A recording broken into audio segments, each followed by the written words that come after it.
Welcome to the Orange Hammer Podcast. My name is Corbett Storick. I've been a licensed general contractor for 8+ years, specializing in new construction, renovation, furniture building. I'm the son of an architect and an interior designer, and I've been surrounded in this industry since birth, watching all aspects from concept, design, build, punch list, and of course, all the problems that come up in between. In my time in Durham, North Carolina, I've noticed a significant gap in knowledge between homeowners who need work and the people who do the work. On this podcast, I hope to break down the process of homeownership from the perspective of both the homeowner and the contractor in an effort to help raise the knowledge of homeowners about their homes and the construction/renovation process. I hope you enjoy. If you're enjoying the Orange Hammer Podcast, or if you have a topic that you want covered, or have recently done a project, please contact the Orange Hammer Podcast. The Orange Hammer Podcast is on Instagram and Facebook. Please like and subscribe, share on whatever platform you're enjoying your podcast on. Also, check out our YouTube channel, The Orange Hammer. The Orange Hammer Podcast is proud to be brought to you by CRS Contracting LLC for all your construction and handyman needs, new buildings to renovations, furniture building, EV charger install, or even a TV mounted. You can call me, Corbett Storick. It'd be my pleasure to help you. You can find me on Instagram at CRS Contracting. WSDG, the Walter Storick Design Group, specialists in architectural and acoustical consulting. Check out WSDG.com. And Taylor Bragg, for all your artistic needs in all mediums. You can find her on Instagram at brag_about_art. That's brag, BRGG, with 2 G's. She's the fantastic artist behind the Orange Hammer logo, and she did my fantastic table painting of my podcasting table.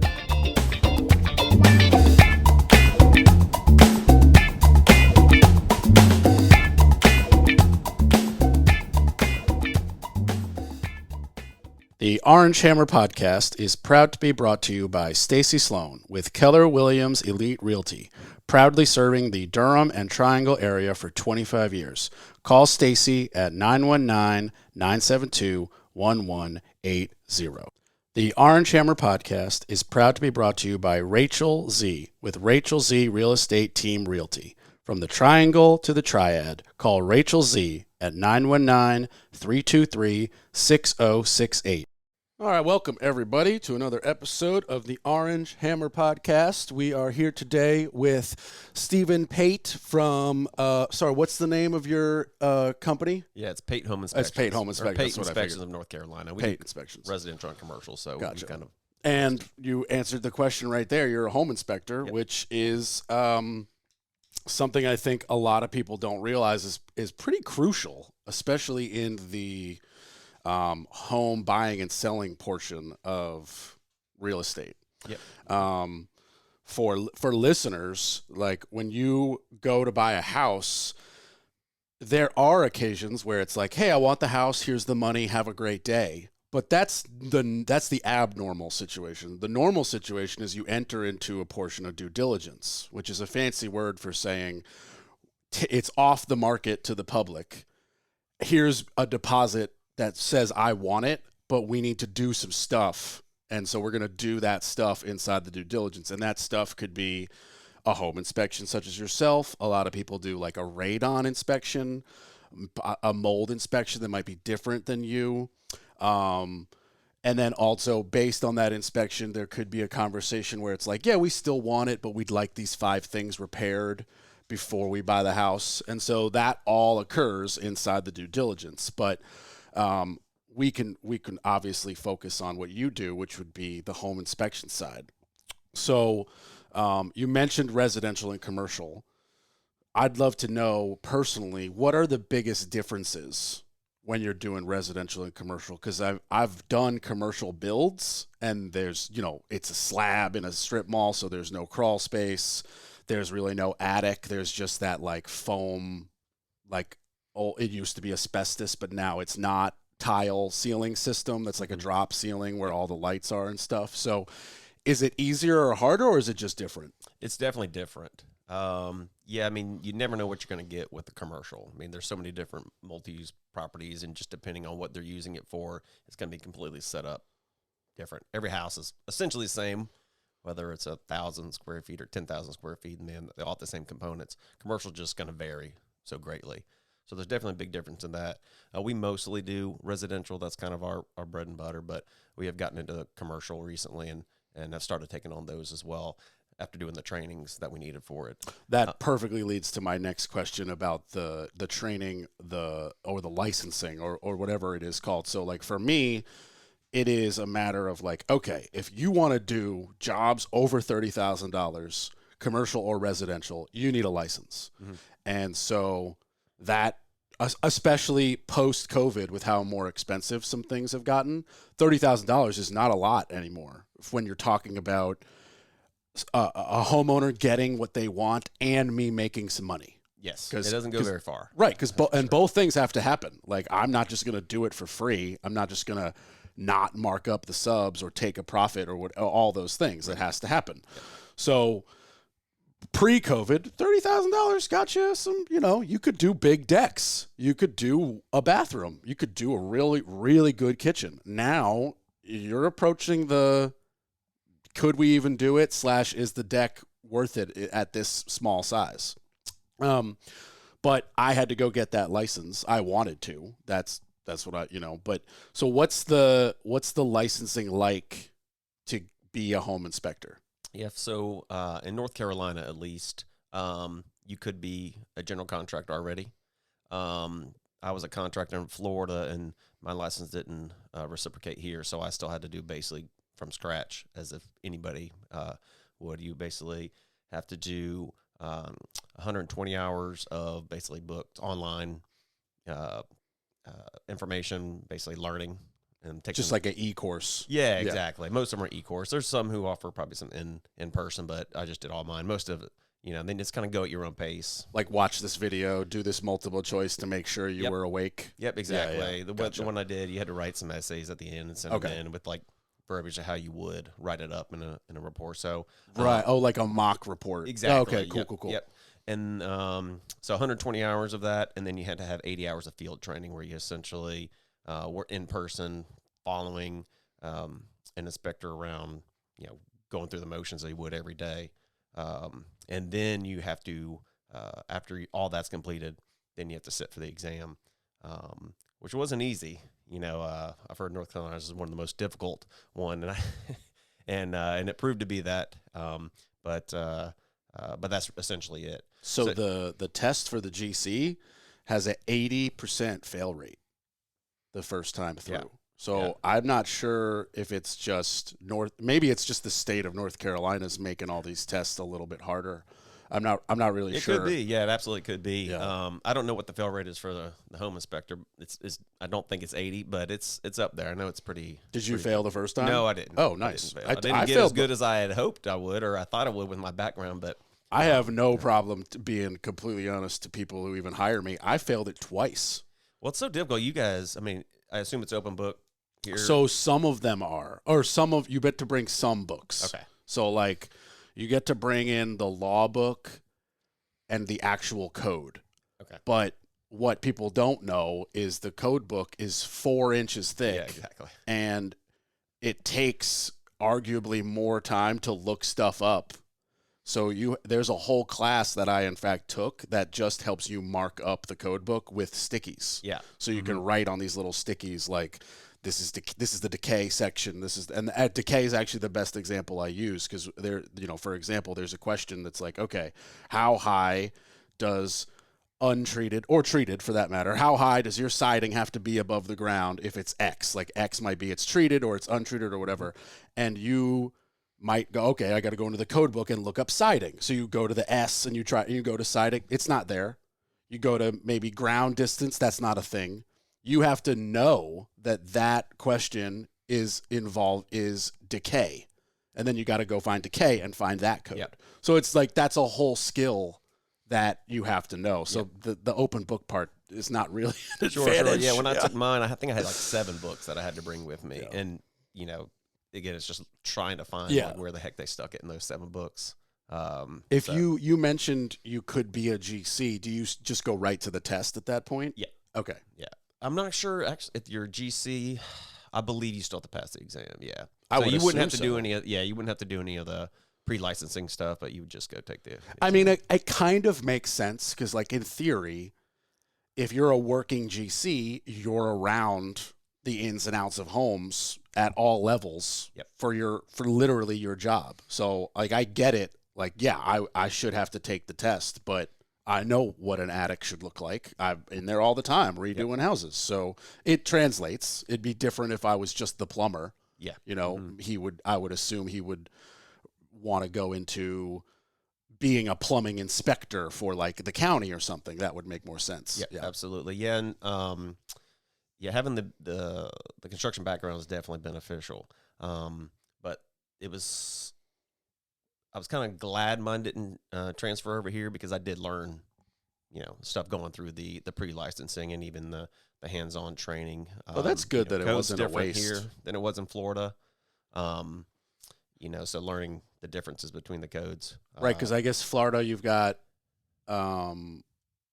like you can't dig as far because you're just going to hit the water table, and you've got hurricanes to deal with. And the digging part isn't so much, kind of depends on where you're located. I was up in the Panhandle. Oh, okay, okay. Yeah, so we didn't have so much of an issue with that, but it was mostly like wind load. Is kind of the main thing. Right.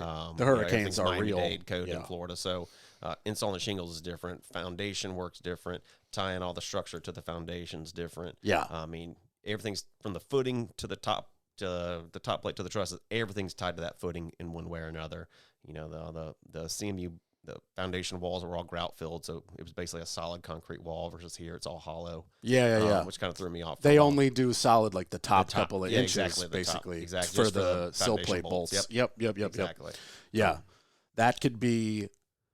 I mean, it's definitely going to cost more money, but I like it should be. I mean, that's awesome. Yeah. Well, you never saw as much settlement cracks in Florida. Like, I was kind of surprised on pretty much every new construction I do, it already has settlement cracks just because it's just hollow block. Now, typically that kind of settles out, and like once the soil's compacted, you got no issue there. But it's just unusual to see. It scares people away a lot of times to see. Yeah, so so that's an interesting thing. So like for me, I usually blame the settlement cracks on just it being Carolina clay.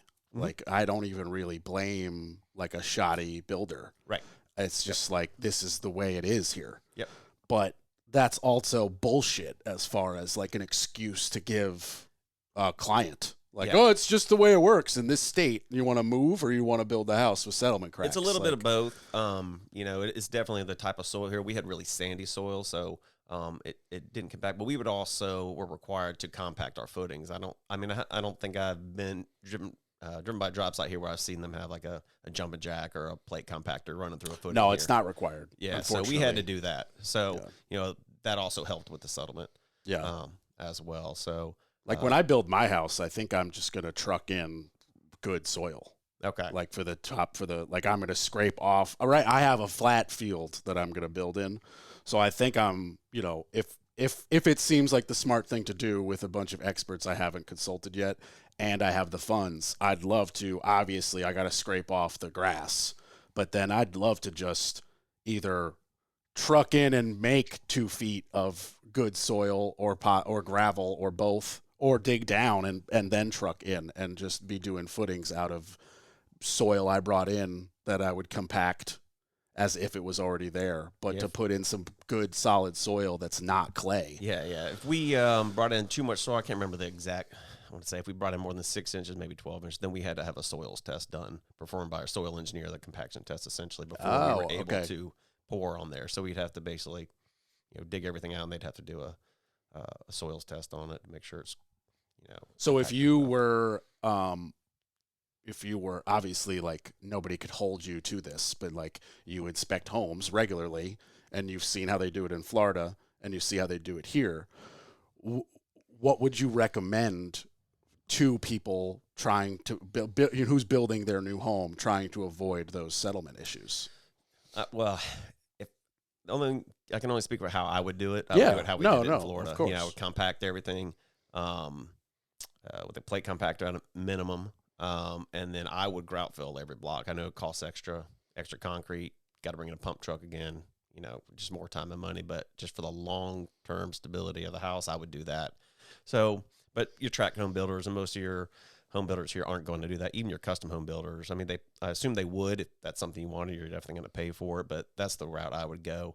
But if you're looking for, your cookie cutter type house, there's not much you can do besides and I mean choose your paint color, and that's especially where they're going to cut, because once they pass code, nobody sees it exactly, and it's going to get covered. If it meets code, that's all they're trying to do for the most part. There are some builders who go above and beyond, but code is the minimum standard. That's all they have to do. And that's what they're going to do. I've made this point a few times on the podcast that code is not the end all be all way to do it. Code is simply right below that code, something failed and someone got hurt. So the code is to stop people from having it physically fall over and somebody getting hurt. It is not the best and always the correct way to do it. Exactly. It's very much 100%. Just the minimal. Yep.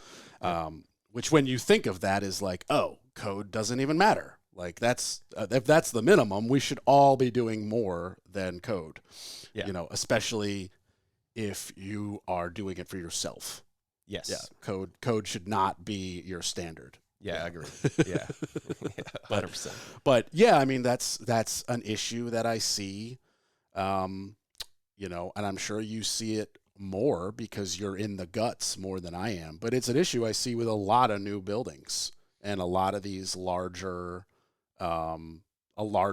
in terms of the amount of volume that a company does, like these companies that'll throw up 200 houses in a year in a cul-de-sac division or whatever. And it's they look good when they're done, if you could get over the fact that they're right next to each other. Yeah. But just all the corners that are cut are so obvious, and they really start to show up 1 to 2 years down the line when, a house should stand for 25, 30 years. It should at least last the life of the first round of shingles. Yeah, exactly. Yeah. And so a lot of people don't realize or think they need a home inspection on new construction. Well, first of all, home inspections are not required whether you're buying a new construction house or a previously owned house.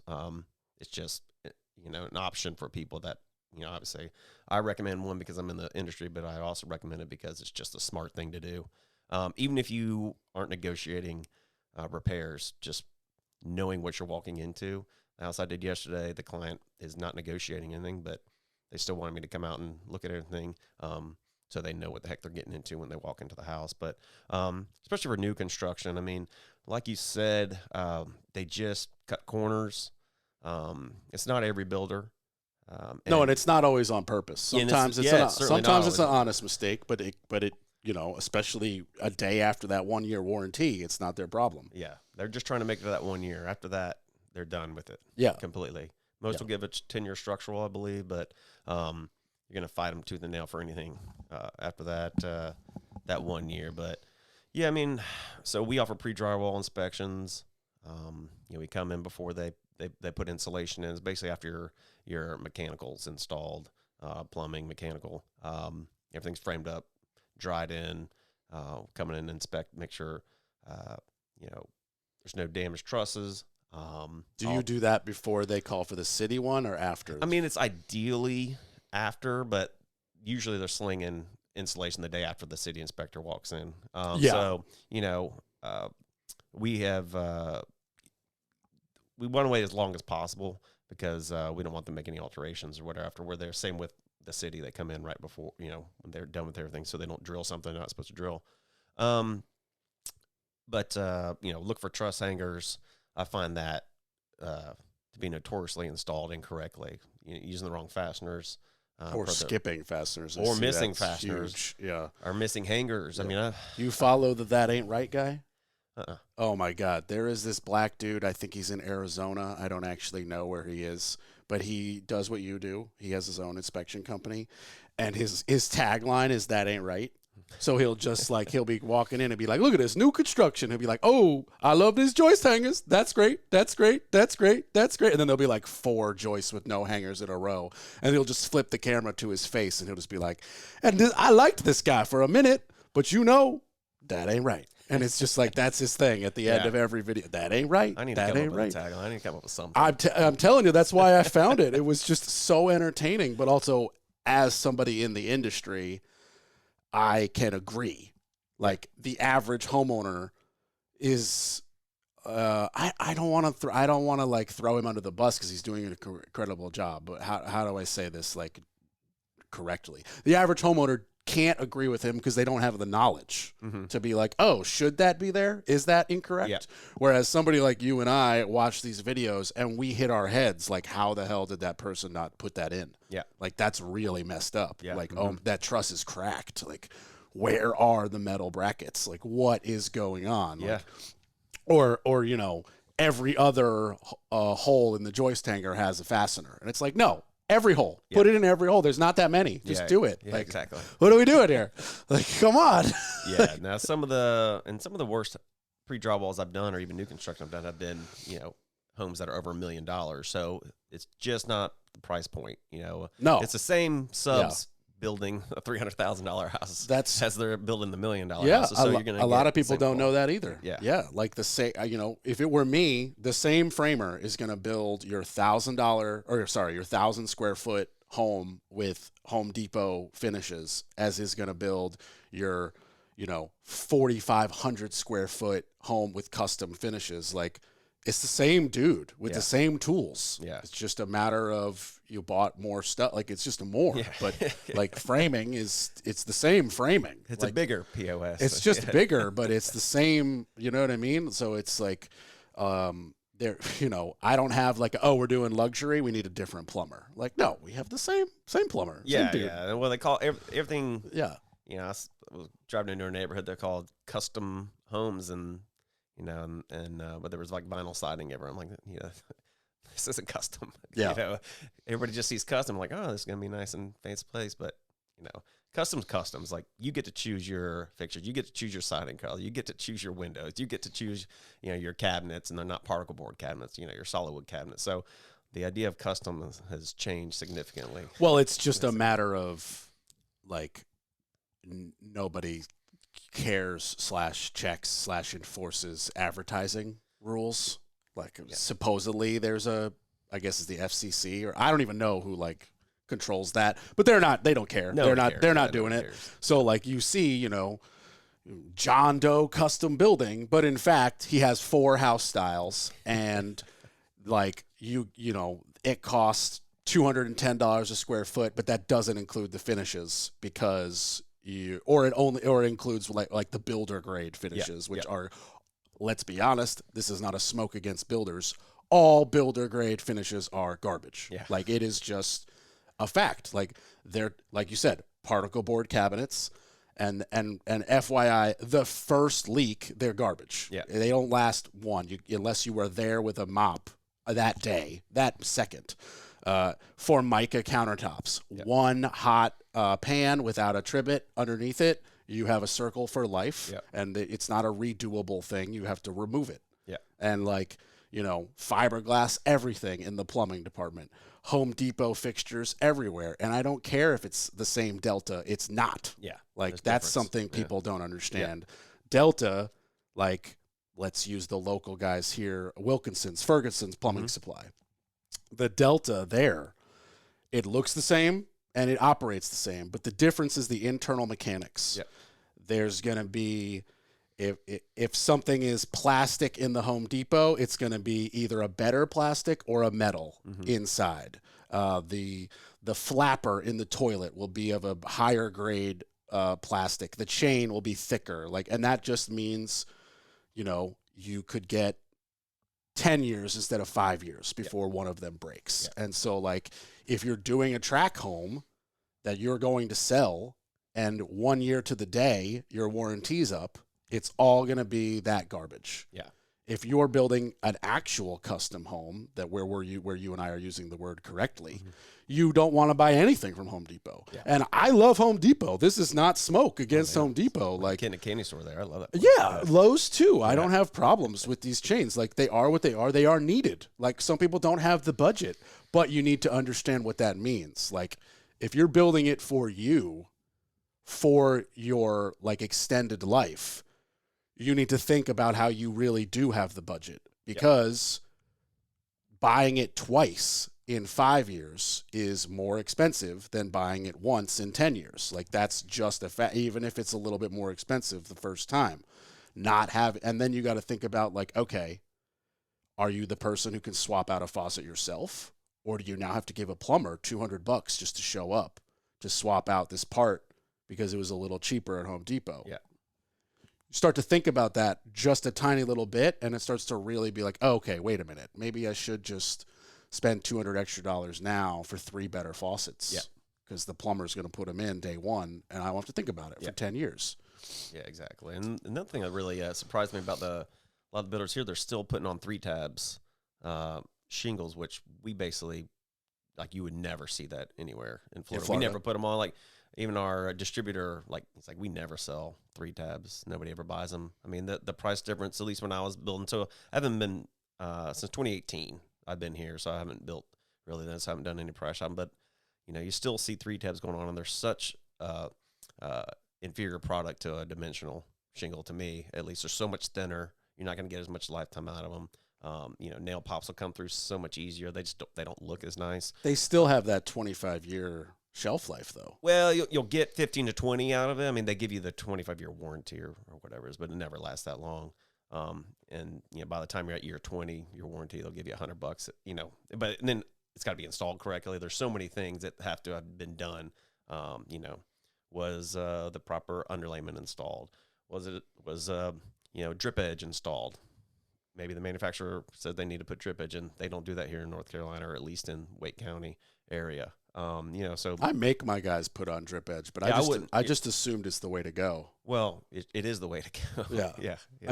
I just assumed that was like what you had to do to make it correct, because every time I don't put drip edge, water falls between the roof and the gutter. It falls in between the crack. Yeah, exactly. It's like, well, what's the point of the gutter? If you have too little overhang, water will get in, you know, underneath the decking or behind the fascia. If you have too much overhang, the shingles will droop over. Like if you just drive any of these neighborhoods, you'll see all the shingles, especially on the rake edge, will just be drooping over the side, and it looks ridiculous. It's can tend to crack over time where it's because you're only supposed to have, like, is it half inch? half to 3/4. Yeah. But that a lot of people, and you know, at the end of the day, when a client says, I want this, you have to do what the client says. Mm-hmm. But a lot of roofers will just throw shingle on shingle. Yeah. They won't even, they'll be like, we can do 2 layers. And it's like, I know you can, but maybe for the cost of a $300 dumpster and an afternoon with dudes with those special forklift things. Yeah, they can get them. They they shred that thing in hours. Yeah, like, you know, exactly. I have seen my crew rip and replace in the same day. Oh yeah, like in the same, you know, it's like 6 of them, but still, it's like they'll shred that thing. They'll tarp the outside hedges, and the shingles will just fall everywhere. Mm-hmm. They'll just pick up the tarps like giant bundles of wrapping paper, throw it in the frickin' dumpster, and they're re-shingling in by lunch. Yeah. It's like boom, boom, boom. Especially if the gutters are good and there's no rotted plywood underneath. Mm-hmm.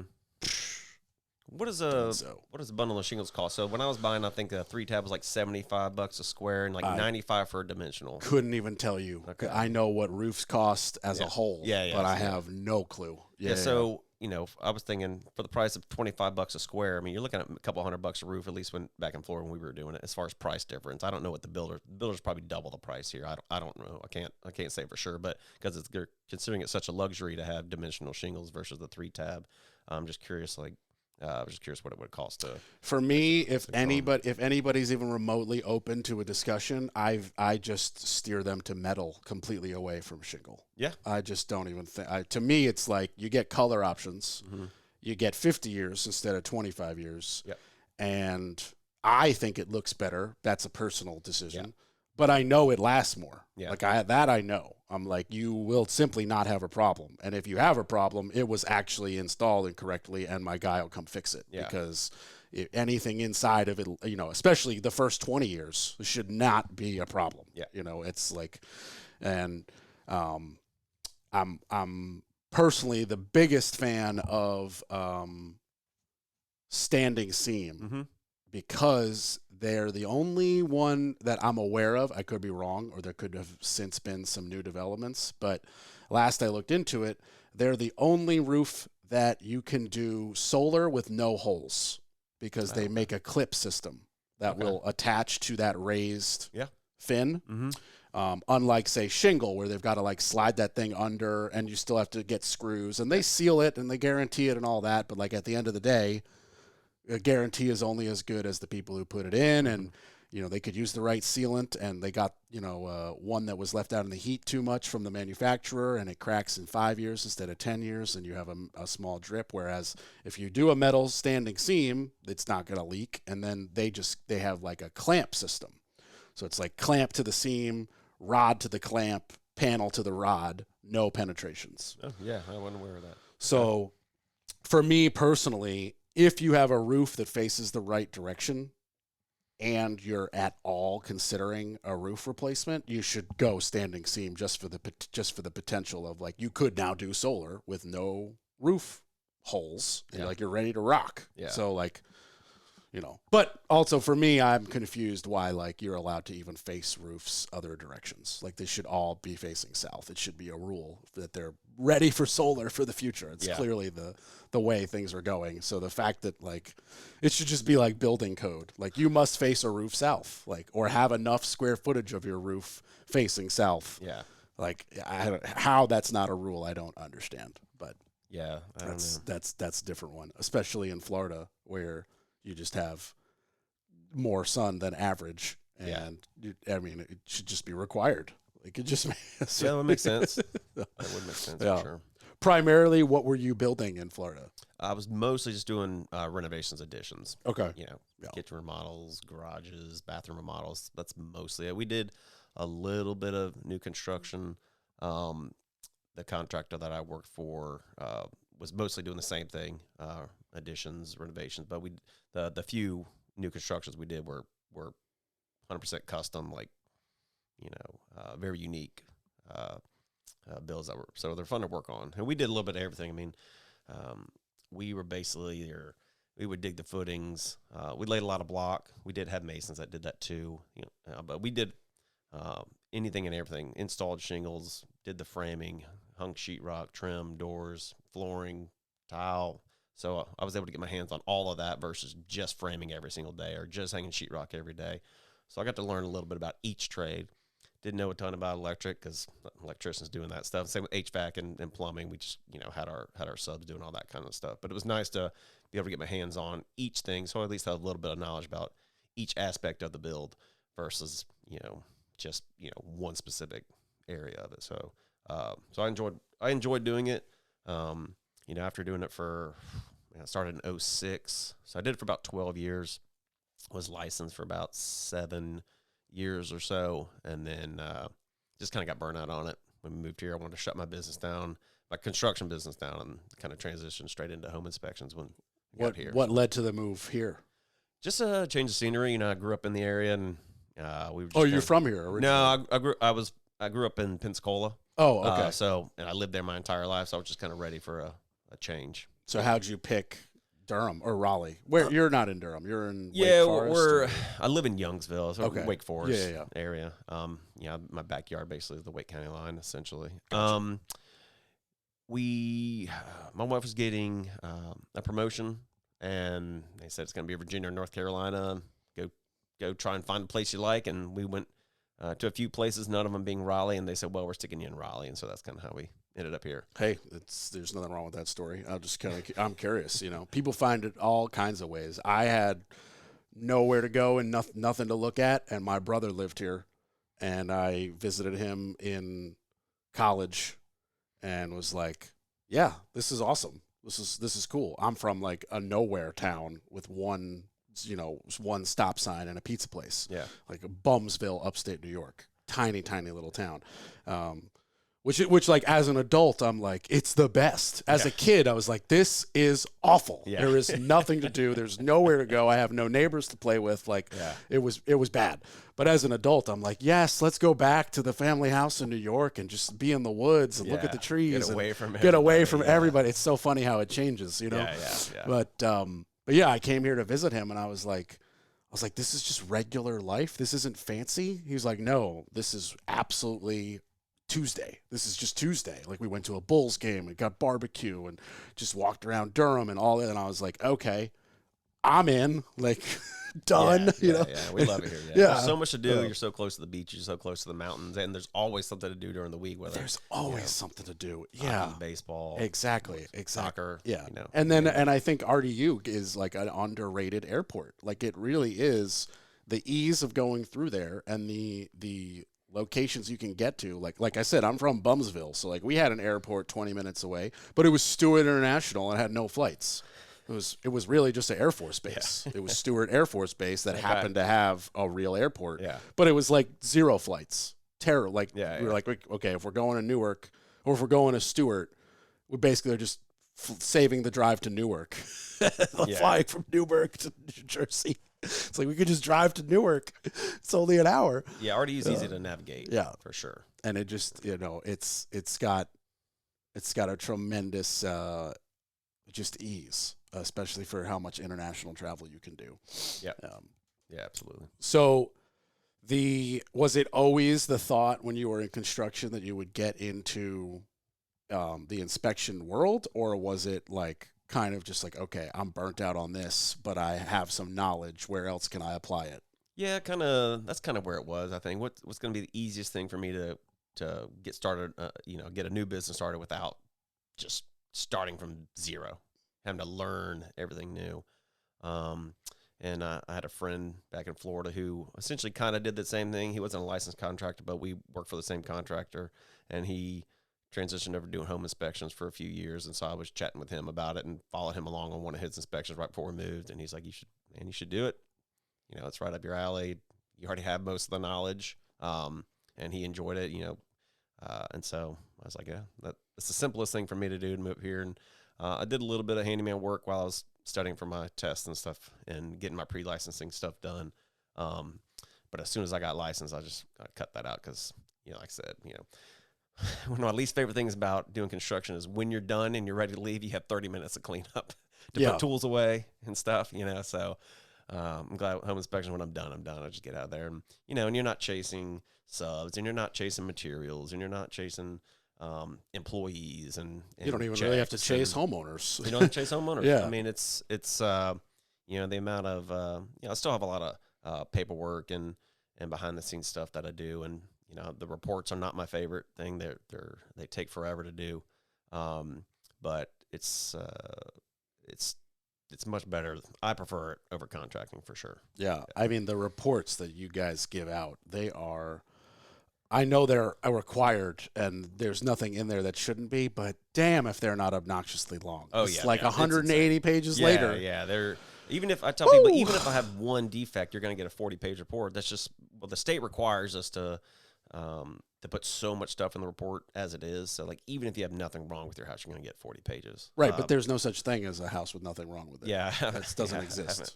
I haven't found one. And, some of them are very minor things. Some of them it's just informational, not so much a defect. It's, we're just kind of, it's like a home health checkup, or your home's primary care provider kind of thing. Yeah. That's actually a very interesting way of saying it. Cause like you could be like, hey, the water heater is 8 years old, no visible problems, but you should know it's 8 years old. Yeah. And average Jane and John Doe don't know that water heaters last 10 years. Yeah. So they should be prepared in their 2-year budget to be replacing a water heater. Yeah. Or, we need a little bit in the discount of the budget as we're not prepared for that. So it's things like that. Mm-hmm. My grandfather used to get one every like 3 years for his own home. Yeah. I mean, and that's one of the things that people don't think about. And we do offer those, and I do recommend those because there's so many times I go in to inspect a house that's being sold and there are issues that the homeowner wasn't aware of that they could have taken care of if they would have just had a annual or, an inspection every couple of years. And some of them have been ongoing, lingering problems that would have for a year or more. Water issues, especially leaks that they're unaware of that have completely rotted out floor systems, or especially moisture issues in crawl spaces. Those are the main things that that's the big one I would think. think. Homeowners never go in their crawl space. Never. And so when I get in there and you got insulation, sagging and falling, and then your floor joists are black, and you got standing water and everywhere. Your shower pan's been leaking for a year and it's completely rotted out. If you had a home inspector come in there like once a year, once every other year, just to do a full inspection on the house, I'm look at the roof, look in the attic, check the water heater out, stuff that no typical homeowner is going to do. I definitely highly recommend getting something like that done. What does something like that cost? It's a home inspection. It's the It's same just a price. standard It depends home on the inspection. It's just square footage. Depends on the square footage. Yeah, Yep, okay. exactly. Yeah. And then age, depending on how old the home is. Anything pre-80, I increase my prices on, and then the older it gets, the more expensive it gets because there's just more issues. There's more handy homeowner work being done, and we have to. If there's like, if you get that client who's like, I want you every 2 years, is there like I don't know, a price reduction because of the consistency? I offer 10% discount Right. for any returning client. Okay, So, cool. the first home inspection we do for you is going to be the normal price, unless you're a veteran or, first responder. I do get 15% off for veterans, first responders, so like firefighters, police, EMT. Those are ones I consider. And then teachers as well. Nice. I get 15% off for that. But yeah, so your first home inspection is the regular price for any other person. And then if we do any additional, whether on that same house or anything else, then it's 10% off. So if we do your pre-drywall and you have us come back and do your final, we'll give you 10% off. And we do have new construction packages that include the pre-drywall, the final, and then the builder warranty, which is a more significant discount on top of all that, couple $100 difference. The builder, as in like a year later, you do an inspection? Yeah. Okay. Yep. So a huge portion of my business is builder warranties. You come in at like 11 Coming months. on 11 months. Yep.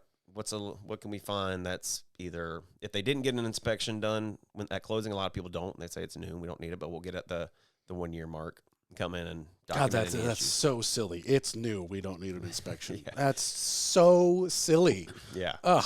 Yeah. I could show you some reports on some new constructions that'll kind of blow your mind. It wouldn't blow my mind at all, man, because I get realtors left and right who give me $100 to interpret those reports. Yeah. You get paid to make the report, Mhm. and then they'll be like, hey, numbers 1 through 70 you can ignore, but 75 we're really worried about because number 1 through 74 will be like, this is old, keep an eye on it, or this outlet doesn't work, couldn't access the breaker, Yeah. or like this light doesn't work, doesn't have a light bulb. Yeah. It's like, okay, probably just go buy a light bulb. Yeah, But like exactly. then number 74 will be like, this crawl space is rotted. Please, what do you think it will be to replace? And I'm like, I'll give you what I guess it might replace real quick and dirty, Yeah. and I put my freaking logo on it and my license number and be like, now you have something to go fight for at closing. Yeah. So I do that left and right. So Yeah. the reports don't surprise me at all, but I have at least been able to like talk people off the ledge and be like, look, you don't have to pay attention to all these. Yeah. These numbers are not real. They're real, but they don't matter. Like Yeah. he has to report that the handle is loose. Guess what? Tighten the screw with a screwdriver. You don't need anybody. Yeah, and so that's a big difference with home inspectors. A lot of us have different backgrounds. Some come from being a teacher. Some come from computers. I've met so many who just come from every different area, and so presenting the information in a certain way without scaring somebody off is kind of my main focus. Call it bedside manner. How we tell you have a foundation issue, we're going to say it in the same tone, the same cadence, the same everything as if you just have a door that won't shut. Nothing's too big of a problem that it can't be fixed. And our job isn't there to scare you off or, to crush a deal for the realtor. Our job is just to find the information and give it to you. And not everything has to be a defect and go on the summary or the report. Like a loose handle, you got to take into account the age of the house. If it's a new construction, I'd probably know it. If it's an older home, like stuff like that's going to happen. There's going to be some doors that may not shut perfectly in an older home. So you have to take into account. Does it really make sense for you to waste the time? Because you got to take the picture, Yeah. then you got to add the Gotta add pages, the and effect, yeah. so it's like, okay, that dude took an extra 25 minutes and put in 4 pages of doors that don't shut in a house that's 100 years old. Guess what? Yeah. Cool. But like, what we really need to know is like, is there a broken joist in the crawl space? Is this house falling down? Yeah. Like, let's prioritize it a little bit. Exactly, and especially with the older homes, electrical issues, structural issues are going to be your main things with those. Everyone's going to have floors that aren't level. Yeah, when you start opening up electrical systems, you got like, metal boxes instead of the plastic or like the cloth around the wire, and it's like, this is not replace a few outlets. This is like, we got to rip open the walls and run new wires. This is not good. Yeah. So I try and be understanding of both giving the information to the client that they need, giving them the important information. But you're not doing a lot of that in person, right? I would say it's mostly wait for my report. Most of the time it is, if the client comes, I encourage them to come right at the end, and then I can answer any questions, because explaining stuff in person can take them off the ledge a little bit, as if they're like reading the report, like you said, with 75 defects. You're like, this house is falling apart. Like, no, really. Like you said, some of them are not a big deal. Yeah. Some of them we just want you to know about, have it on your radar. They're maintenance items. Some of them are things that need to be, or safety issues that need to be taken care of right away. And so if I can explain that in person, like, you have a broken truss. If somebody sees I have a broken truss, like, oh my gosh, my roof's going to cave in. No, it's the simplest fix in the world. Okay, yeah. Go sister some wood on both sides. You're fine. Technically, I can't tell them what to do. And no, but you I definitely just say, hey, can't. Yeah, no. Then that's something a lot of people don't know. Yeah. And listeners, be aware that like you can ask all day, but if your inspector is telling you how to fix it, that's a red flag. Yeah. Like, do not, like, no. Yeah. Absolutely not. And this is no smoke against you or even any other inspector. You might be giving the correct advice, but you need to get that advice from a licensed, qualified person who can then be responsible for the after effect of the repair. So like if you're you go to an inspector and he's like, oh yeah, it's no big deal, just do this, this, and this, and you just like do it real quick, you get a handyman out there to do what he suggested, and then it fails, you're gonna be pissed at that inspector, and he is gonna say, that's not my problem. I don't take the liability of telling them how to fix something. I don't fix anything either. So even if it's as simple as like a leaking like drain line at a lavatory or bathroom sink, I'm not going to tighten that slip nut. No. What if I tighten it and it cracks in half? Or it cracks, or it stopped leaking right then, but they need to put some pipe dope or something on there, instead of just tightening it down, or and then it starts leaking, and then it comes back on me. So I just note it, and then even if it's the simplest fix, I don't fix it. No. That's that honestly, it's like that's a good sign. Like you come from a construction background, so you see stuff and kind of inherently you jump into like superhero mode. Like, I can fix that. Let me get my tools. But it's like, wait a minute. I can't do that. Like, back up. Yeah, exactly. And I've had a couple of inspectors, who have said they'll fix little things like that. I'm like, don't do it. Like, you don't want that. You don't want that at all. No. It's because then it comes back to bite you for sure. Absolutely. Yeah. You've got to be weary of that for sure.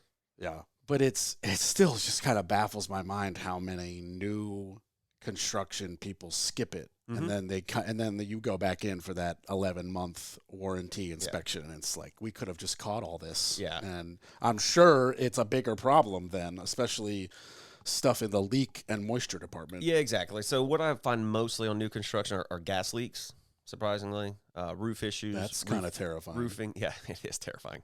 Absolutely. Roof insulation errors, or just like damaged areas of roof, and then broken trusses, and even some floor joist issues that are I-joists that have been notched incorrectly, or you don't see a lot of floor trusses anymore, but they're using those engineered I-joists now, and those are notched incorrectly a lot of times. So that's kind of your main thing. And then, of course, you're going to find doors that don't shut, and a leaking little drain line or something like that. But I've also found sewer lines completely disconnected, and water inside a wall cavity, so the subfloor's already rotted out, or the sewer line's snapped off in the crawl space. I've had to have $1 million homes that the entire roof had to be replaced because it was installed incorrectly. The shingles had to, they had to tear off the entire roof. They didn't do any starter strip. It wasn't overhanging the fascia on the rake edges in a couple of areas. It was just, there were so many issues with it, and I this was an issue where I was like, the builder's not going to believe me. This is $1 million plus house. The builder's going to say it's a home inspector. That's not. So I said, get an independent roofer to get out there. That's not me. Somebody that does this for a living, and I guarantee you they'll say the same thing. And the client called me and said, we're getting a new roof put on, because they came out and said it was the worst roof they've ever seen installed. Jeez. Yeah. Oh my God. Yeah, so there are people who just don't have it in the budget. It costs a lot of money to buy a house. It costs a lot of money to pay for closings and appraisals, and it all adds up. So I tell people if you're gonna choose between the one where you're moving in the house or the 11-month warranty, I recommend the 11-month warranty just because you're still under warranty. So if you do have an issue, the builder's going to come fix it within that 11-month period. If you're just tight on your budget, obviously doing both is great, but if you're going to choose one or the other, I say that 11-month warranty would be ideal. I did an 11-month warranty yesterday. They had they had an inspection at closing, but when I jumped on the roof, there were multiple nail penetrations coming from the attic out. So the sharp point of the nail was sticking up through the shingles. Oh, I don't even know how that happens. It's a ring shank nail going out the roof decking. That wasn't caught on their first inspection, but I was able to see it. I'm just not even sure how that somebody had to have added some sort of blocking. Yeah, and that's it went yeah, up exactly. and through, That's what you would think. Because it's like if the shingles are already down and you have a hole through it, that's crazy. Yeah, it was kind of weird. So I mean, with new construction, the most is roof issues, structural issues, especially in the attic, like a broken truss that was missed. But the city inspectors, they're not going to climb into the attic. They don't have to get on a ladder. Or they won't get on a ladder. I don't think they're allowed by OSHA to get on a ladder. I could be wrong. But they're not going to get up and climb through the trusses like I will, or like many inspectors will. So if you're hiring an inspector, ask them if they do that. Do you climb through the truss? Do you get on a roof if it's safe? I get on every single roof I can if it's safe. Do you have a drone? I do have a drone for roofs that I can't get on or my ladder can't get. There you go. So that's the second best option. If you're looking at it from the ground, I mean, why even bother looking at it, honestly? Yeah, there's no point in looking at a roof from the ground. Yeah. So I try and walk every roof I possibly can. Anything 10 on 12 and less, or if it's a 12 on 12, if I can get in a valley, I can get up it. But otherwise, anything less than a 10 on 12, I'm comfortable walking on. I've got some cougar paws that I use when I climb up on there as well. What city inspectors miss and what they catch has never ceased to baffle me. Yeah. And I've been doing this for 10 plus years now.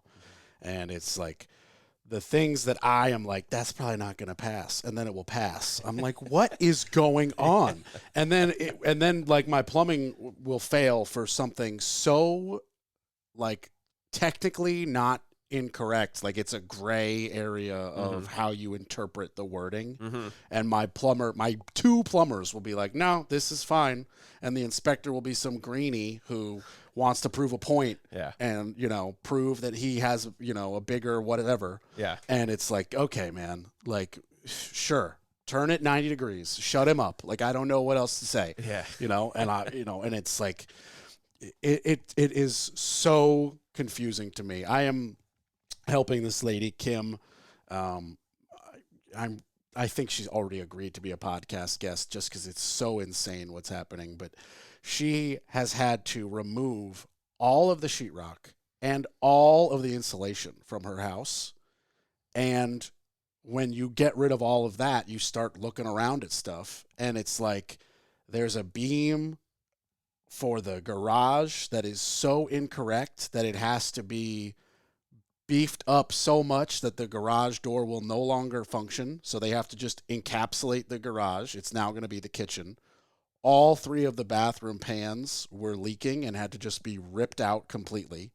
There are notches that are so incorrect that like through major load bearing floor truss, like why did you run the plumbing this direction? Also, what inspector looked at that and was like, yeah, we're good. Yeah. Like, what? Yeah. And it's so bad that, like, I found, so before I had gone to the house, I had sent some subs over there just to get some stuff rolling. And then I get a call from Kim, and she's like, I just want to tell you, you're already the best and most responsive. We've had so many people just not show up, whatever, this, that, and the third. But I want you to know that, like, we have a really good relationship with the inspector. He's, like, given us his direct cell phone number. He's shown up for unofficial inspections when we've had, like, questions. And I was like, that is good, but that's strange because inspectors are not like that normally when they're from the county or whatever. No, definitely not. Normally they're the worst. And then it clicked when I went to the house. I went to the house and I was like, oh, I know why he's nice. this is his fault. Like at the end of the day, all the inspectors report to him, and he approved all this crap. And I was like, he should fire that plumbing inspector and that foundation guy. Like all these inspections, they should have caught all of this. Yeah. And like we've had to use a product that I didn't even know existed. It's basically an 18-inch piece of metal that is like 8 inches and 4 inches, but at the split there's a hole to go around an existing pipe to strengthen up a joist that has a hole that's too big. Yeah. And like we have to put 3 of those in because it's just currently as it sits, it's like so impossible to either rip out the plumbing or rip out the load bearing stuff. So it's like, what do we do? We're like really handcuffed by them interlocking with each other. Yeah. So the inspector was like, or actually we called an engineer who was like, I recommend this product. The inspector was like, that'll do for me. Yeah. So it's all good. But it's just like one thing after another just clearly should have been caught by all of the inspectors that you already pay for by paying for a building permit. Yeah. Yeah, exactly. Well, they look at so many houses a day. Now, there's some obvious stuff they should catch, but there's going to be some smaller stuff that they just may not catch too. And they're literally on site for what, five minutes? I mean, it depends. I have definitely been there for inspections where, they have been there for a really long time. Okay. And then I've been there for inspections that are really, really short. I've also had it out with inspectors that I will die on the sword. I know they're wrong. And in fact, one time I called in Durham, I called the framing inspector's boss. I was like, you are incorrect, and we're going to get your boss on the phone because you're lying to my face. Yeah. Like, you're telling me you called me, and you didn't because I sit on my phone all day. Yeah. And my phone number is listed on the permit and on the sign I put in the yard and on the side of the window. Like, it's all my cell phone. Yeah. You're going to tell me that, like, I literally got failed an inspection for no access because he didn't read the code. That's the same code for all my lock boxes. Yeah. So right there, liar. And then he wrote, called contractor twice, no answer. And I called him the next day, and I was like, hey, man, what number did you call? And this is how I knew he was lying. He literally was like, oh, we delete our recent call logs every day or whatever, something like that. And I was like, no, you don't. No, you don't. You're 111 years old. You don't even know how to do that. I guarantee you don't know how to hit that clear button. That's a lie. You just dialed 854 instead of 845. Like, I guarantee you just tell me the truth. Like, there's no way. Yeah. Like, it just lies. And then I went above his head. And after I got like a response from that person that was basically like, this is abnormal. We're really sorry.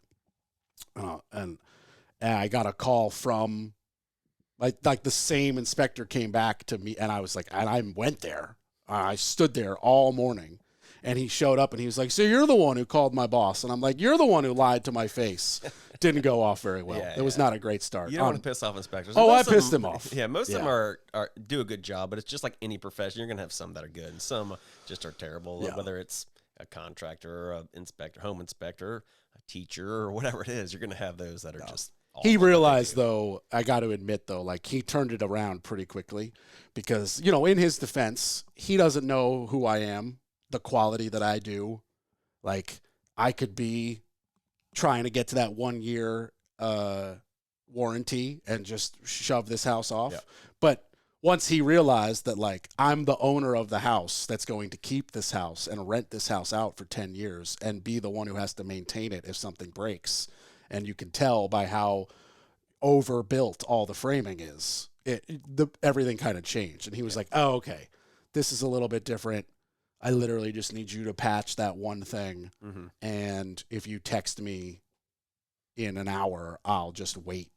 Yeah. I was like, cool. You'll get it in 20 minutes. Like, I drove my truck for a reason. Like, let's do it.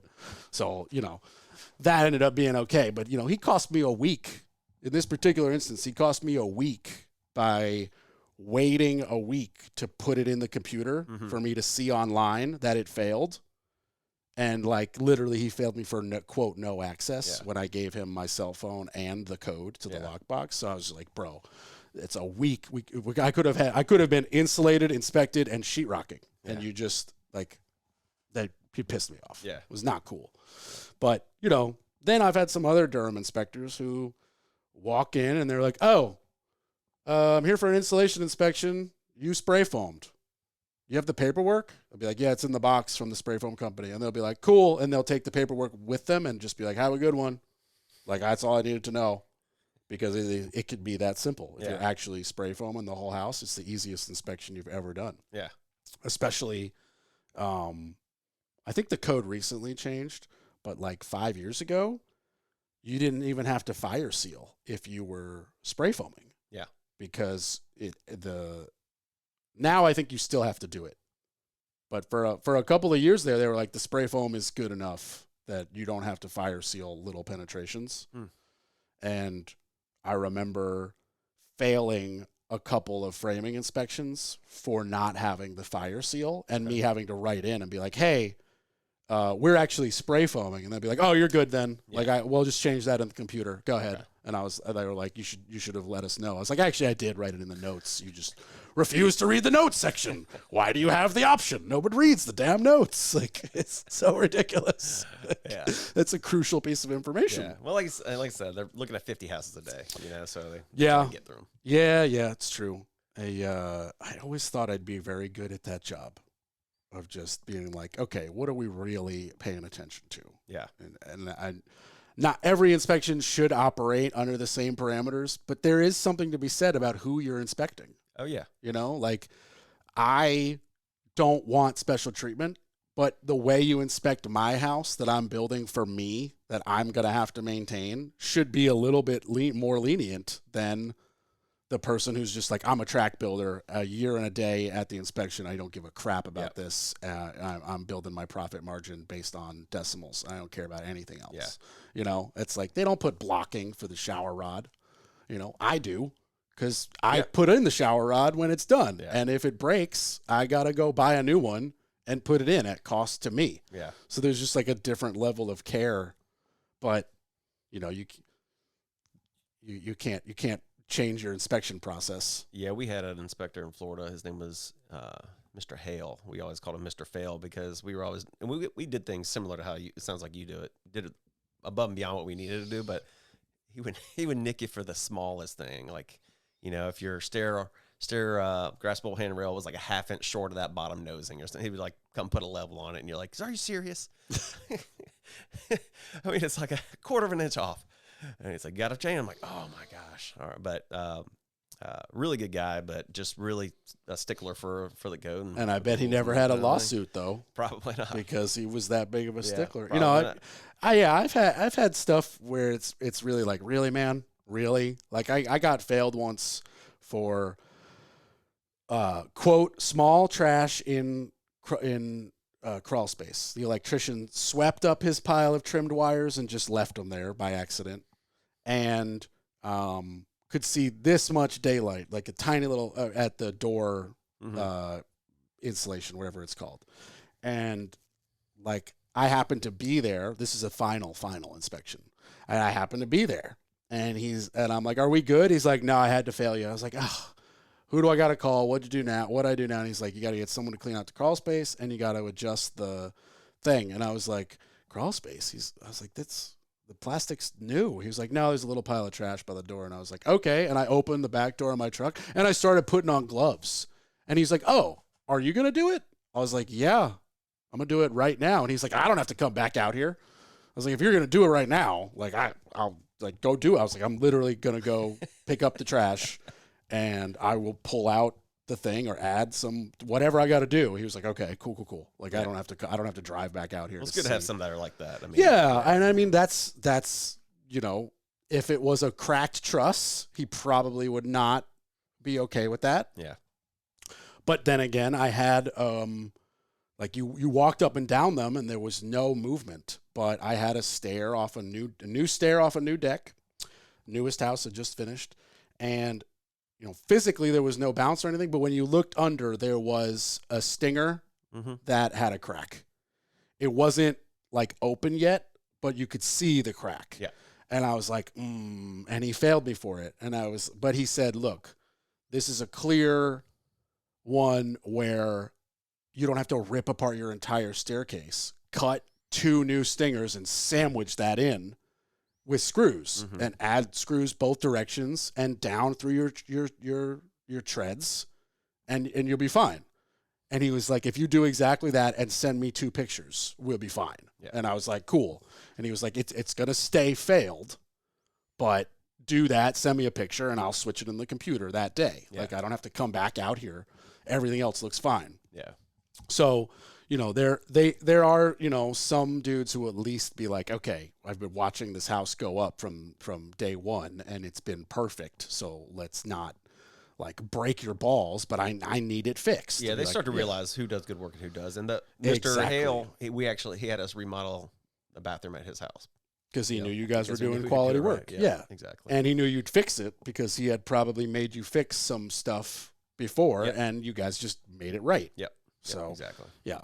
And I think that's a big thing when you're a customer hiring somebody, to know that like there is no such thing as like flawless and perfect 100% of the time. Yeah. But flawless and perfect every time something is pointed out, that can be. Like if you're just willing to be like, oh, I missed that, let me fix it. What more could you ask? Yeah. Like, oh yeah, I skipped that accidentally. Let me go fix it right now or the next day or whatever. You know, there's a way that you can just like immediately acknowledge, like my painter, I love him so much, but he just didn't tarp enough and got white paint all over a blacktop driveway. And I was like, dude, you got to put down tarps. And he sends me this picture, and there's so many tarps everywhere. And I was like, okay, come here. And I'm like, here's the line clearly of where your tarp ended and the overspray. Yeah. I was like, what do you want me to do? I'm about to shell out like hundreds of dollars to re-blacktop. Yeah. And he was like, okay, send me the bill for the re-blacktop. Or he's like, I could try to pressure wash it. I was like, yes, let's try to pressure wash it, man. So 5 hours later, he got it all off. Yeah. But like, you know, he immediately was going to eat the cost of redoing the driveway or went there and pressure washed it all out. And what more can you ask for? Yeah. You screwed up, you fixed it. Absolutely. You know? And you brought the topic of nothing's going to be perfect. A lot of buyers don't understand that either. You know, they just think that it's new. Everything's going to be just 100% perfect, but that's just not how it works.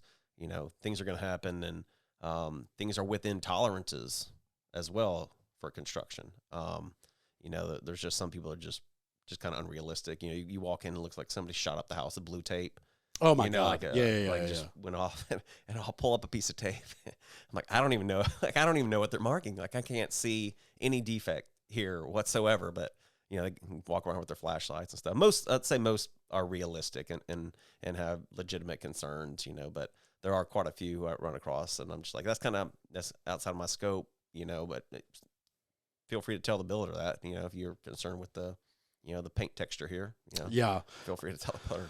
I have found a lot of times that it is the budget you force the painter to work in, and they have to, because nobody does anything for free. So the painter, like, he's gonna make the same amount of money in his pocket. So if you have a lower budget, that means his quality of paint's gonna go down. He's not gonna use super paint and just make less money. Yeah, absolutely. Yeah. So if you're one of those people who's going to go in and it looks like you sneezed blue paint or blue painter's tape because you're worried about like the imperfections and stuff, that might not be anything he can do. It might literally be like, well, you chose this budget, which means I had to use builder grade paint and builder grade primer. And oh, by the way, your sheetrocker didn't sand as flawlessly as he should have. So like, what would you like done? I could throw another coat on, or we could pay to go builder grade. Like, what do you want to do? Yeah. You know, I tell my painter, also, I've got a different relationship with my painter than like, say, the average John and Jane Doe homeowner. I tell my painter, like, you're only using super paint. Yeah. Like we're not having a discussion because I know that it's going to save me money when there's tenant turnover and you have to come in and touch up stuff. I know that's real money. That's Yeah. not fake money. That's like, is it going to cost me $1,500 for you to respray this house or $400 in touch-ups? Mm-hmm. That's real. Yeah. And, hypothetically, I could, if I'm not doing my job very well, I could hypothetically be having to do a new tenant every 12 months. $1,500 every 12 months sucks to light on fire. Yeah. But you can't not paint. You can't have smudges. You know what I mean? Like, I guess you could and just be like a slumlord, but like, I don't operate like that. You know, I want to turn over this house in an 11 out of 10 condition so that I get it back pretty close to an 11 out of 10. Holes in the walls, we're good. Hang all the pictures you want. We'll patch that in seconds. But like, granted, I and my partners, I should include them very much so, we don't produce shit. We refuse. Mm-hmm. So like our rentals, even though it would make sense to have Formica, they have granite. But, we know that one pot on that Formica burns it. And then guess what? The cost of 2 Formicas is more money than 1 granite. Yeah. So it's like, okay, if you think about it from that perspective, like, yeah, you could go 10 years and nobody could burn the countertop. Or 6 months into your first tenant, you could burn the countertop and that tenant leaves and you keep their security deposit, but it's not enough for a whole new countertop or all the other stuff that was broken. Exactly. Yeah. So like all of a sudden, maybe we should have just put stone in from day one. Yeah. But, not everybody thinks like that. We had a very for lack of a better term, a very big come to Jesus moment where we were like, okay, we refuse to design a low enough, cheap enough where we can sell this house and make money. So we're going to design it to make something cool that we all love, and we're going to rent it till the housing market in the areas we bought the houses changed. Mm-hmm. And that was just like, we just had that discussion. We were like, we are not going to make any money if we try to sell these. And we're not interested in buying Formica and, crappy countertops and crappy flooring. It's just not who we are as, whatever moral, whatever, I don't know. But we were just like, we can't do that. We're going to put in good stuff and we'll rent it and see what happens. And, we're happy with that success. Also, we're very much in the first quarter of a long-term plan. So, 10 years from now, hopefully we're laughing on Easy Street. Yeah. But it's just like, it's really, really crappy material when you decide you want to build to a builder's grade. Yeah, absolutely. It's all terrible. Yeah. And, stuff breaks just with natural wear and tear installing it. And it's like, well, we stripped this particle board. What do we do? Make it work. Strap some wood to it. Like we got to make it happen. So just, it's just a different level of garbage. Yep.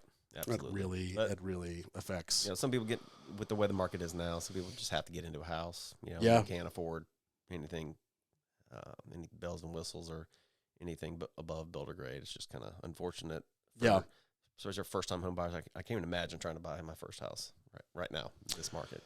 Are you a homeowner yourself? Yeah. We got in 2018, so we got it at the right time. Okay. Yeah. What kind of house did you buy? It was a custom home, built in 2004, but you can tell it's built right. You can usually tell pretty quickly. Well, a guy. Fancy. You know a guy who could inspect it. Yeah. Well, that's the funny thing is, we went with I was a licensed inspector and like that, so we hired somebody who our realtor recommended. It was I think a huge company. Done a lot of work, and I was really disappointed in a lot of things. One, they didn't get on the roof.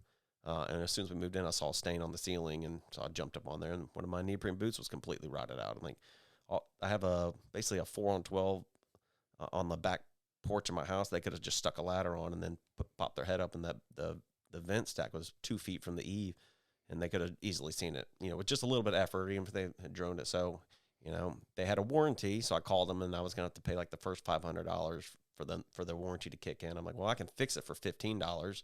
I'm just going to go buy a new boot and I put it on there. But, and then there was a stain on my ceiling below my kid's tub where it had been leaking that they didn't catch. Just stuff like that. I was really disappointed. I'm like, I'm going to make sure that I go above and beyond when I do my inspections. If I can get on the dang roof, I'm going to get on the dang roof. A drone is my backup.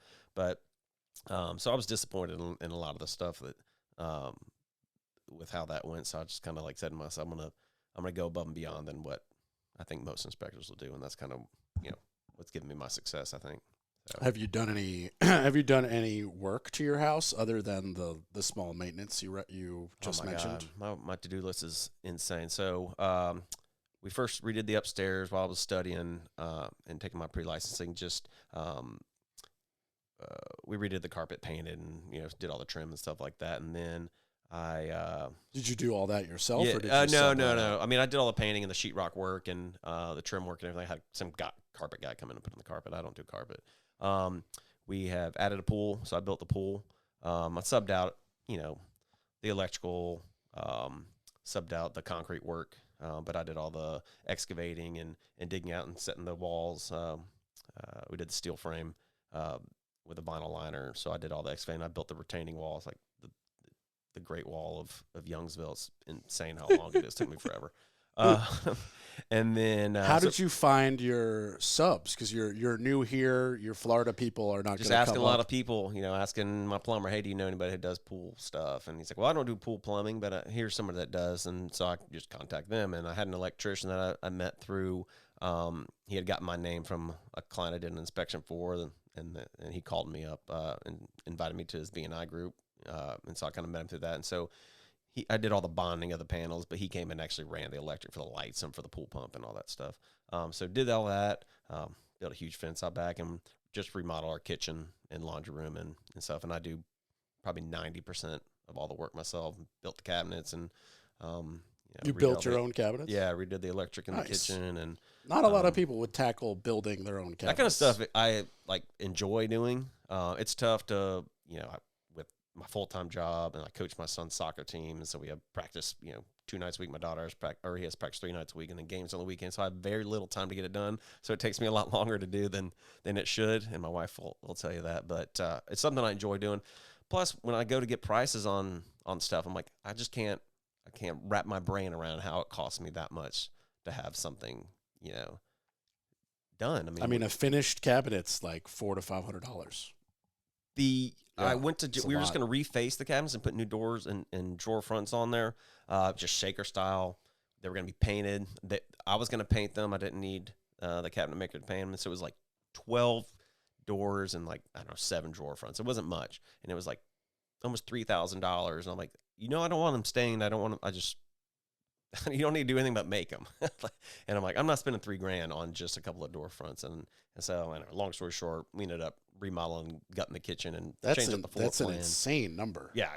Because I was like, I literally, I just priced them for a client up the road, and it's like between $400 and $500 for the whole cabinet finished. Yeah, exactly. Like with soft close, drawer hardware, everything but a handle, everything but a pull, because you have to, Yeah. So I was like, I don't understand how that's like the same price for just the doors. Yeah, exactly. It came out to be like $200, like $200 a door. Yeah, like a door. But without the whole box or the hardware, not painted. Yeah, nothing. It was insane. And then I get prices to do others, like some plumbing stuff. There's I don't run gas myself, so I got to come in and it blows my mind how expensive stuff is. You go from having this set budget and then it gets blown out of the water pretty quickly. But I enjoy doing all that stuff too. That happened to my house too, man. Even when I had the gas being run by my plumber, he was like halfway done, and I was like, at this point in the project, how hard is it for you to throw a T and stub something out to the grill so I could have a permanent piped-in grill?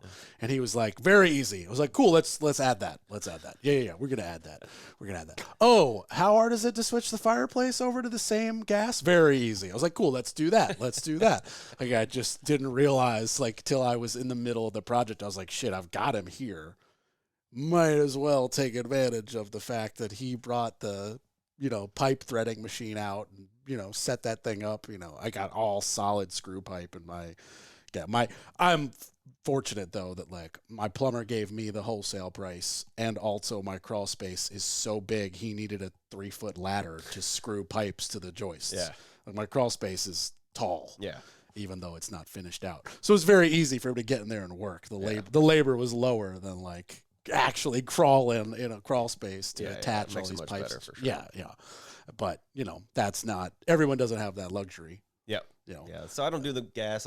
Depending on the electric, I'm pretty comfortable doing some of it, but it's just we have so many projects, I just can't pay everybody to do them. Yeah. Well, I mean, that's fair enough. But you're also you're an above average homeowner in the reference of like you could do it. Right. There are plenty of homeowners who are like, I know there's a problem / I know what I want, but I can't do that. Yeah. I just got an email from Angie, who's been on the podcast and become a good friend. And she has the ability to throw on her brother's Air Force jumpsuit and get in crawl spaces. I've done it with her. She's a badass in that regard. And she sent me some pictures of some rotted something and was like, you looked at this 10 years ago. We kind of fixed it. It's clearly happening again. I think I need new gutters and guards. But she can't do it. Yeah. Like she's also got a real estate license, so she knows a little bit more than the average homeowner, but she still is not capable of, she doesn't have the extruder that does seamless gutters. I don't even own that. I'm going to have to get a gutter sub out there. Yeah. But she's got at least the knowledge to be like, that's screwed up. Let's fix it before something bad happens. I like those clients that care a little bit, But you hit the nail on the head. Homeowners don't go in their crawl spaces. They just don't do it. Yeah. They just don't do it. That's why I don't want one. I'm doing a slab on grade when I build my house. I'm putting radiant floor heating and going to try to run all the water PEX up the walls and in the trusses and just have sewer drains in the slab. And that's it. Yeah. Because if they crack, they'll have a nice cement channel to go through anyway. So should just be fine. Yeah, exactly. Right? I mean, makes sense. Makes sense to me. I hope it makes sense to you. Yeah. You're legally Most not of allowed what we did in Florida was slab on grade. And so there were a few, the older houses were off grade or anything kind of near the water. But here, everything's crawl space. Yeah. And it's very interesting here.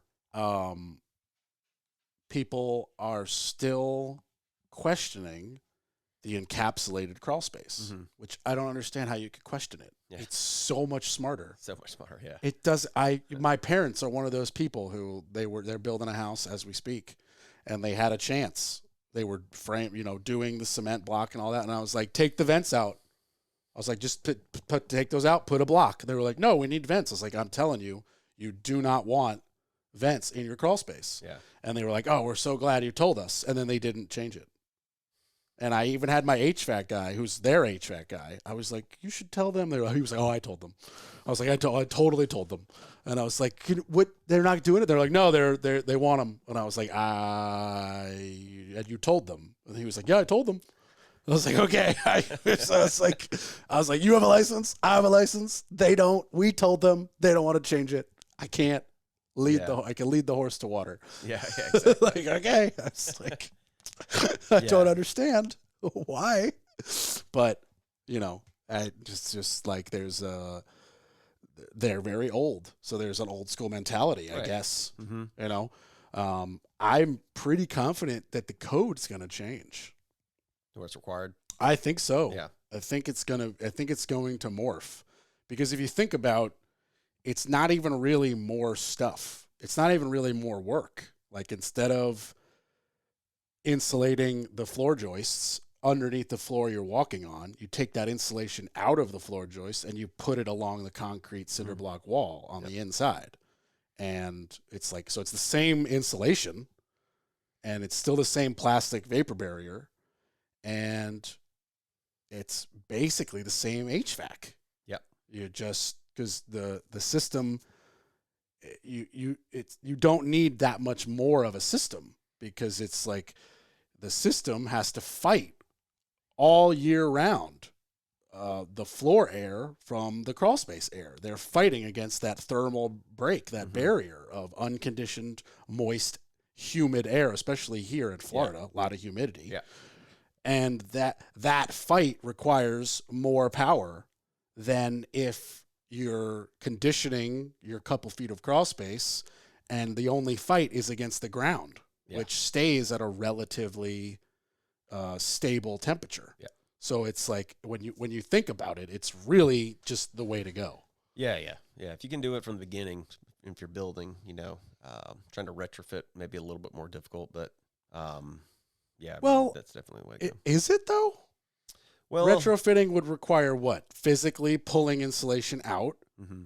and then pulling out those vents in the block wall, which are the size of a block. So then you put in a new block. You don't have to do that. You can just put some rigid foam in there and seal it. That's what most people will do. Oh, there you go. So you just close it close and it up. throw in rigid and then a little spray to keep it in Yep. spot. Like, okay. And then what? You got to build a new crawl space door or add some insulation to it?